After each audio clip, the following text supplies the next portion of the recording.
Hi అండి. అందరూ ఎలా ఉన్నారు? ఇంట్లో నేను ఎప్పుడు ఎవ్వరికీ చెప్పని ఒక విషయం అయితే మీ అందరితో షేర్ చేసుకుంటున్నాను.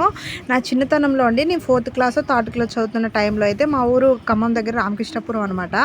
అయితే అక్కడ మా ఊర్లో షూటింగ్ అయితే జరుగుతుంది. సీరియల్‌లోనే అండి ప్రీతి గారు ఉంటారు కదా! సీరియల్ ప్రీతి గారు. ప్రీతి గారు ఇంకా చాలామంది ఉన్నారు. నాకు అంత వాళ్ళు తెలియదనమాట. ప్రీతి గారిని కూడా చాలా కొంచెం ఒక నైన్త్, 10థ్ ఆ టైంలో గుర్తుపట్టాను నేను. అప్పుడు ఆ సీరియల్‌లో అయితే నేను ఒక 2 ఆర్ 3 డేస్ అయితే షూట్ చేశాను. నేనును మా ఇంటి దగ్గర అన్నయ్య వాళ్ళ పాప కూడా ఇద్దరం కలిసి చేశామండి. ఇదే నేను ఇట్లా సీరియల్ షూటింగ్ జరిగింది మా ఊర్లో అనేసి నేను మా అమ్మమ్మ వాళ్ళ ఇంటికి వెళ్ళినప్పుడు అక్కడ నేను స్కూల్లో చదువుకున్నాను అనమాట నా 5th నుంచి. అక్కడ నా ఫ్రెండ్స్కి చెప్తే వాళ్ళందరూ అయితే నవ్వారండి. నువ్వు ఏ సీరియల్ నటించావు దాని పేరు చెప్పు అది ఇది అనేసి నవ్వారనమాట. ఇది నేను ఎవరికి చెప్పినా ఇంకా అట్లా నవ్వుతున్నారు అనేసి మా అమ్మకి చెప్పి అప్పుడైతే నేను బాగా ఏడ్చాను అనమాట. నా పెళ్ళైన కొత్తలో కూడా మా అమ్మ మా వారికి అయితే చెప్పింది, అనుష అయితే చిన్నప్పుడు ఇట్లా సీరియల్లో నటించింది నాన్న అని. ఎవరికైనా చెప్పినా అయితే బాగా నవ్వేసేవాళ్ళు అనమాట. తర్వాత నేను ఏడ్చేసి అప్పటి నుంచి ఎవరికి చెప్పడం మానేశాను. కానీ ఇప్పుడు అందరు నన్ను అయితే ఇప్పుడు యూట్యూబ్ ద్వారా అయితే మళ్ళీ చూస్తున్నారనమాట.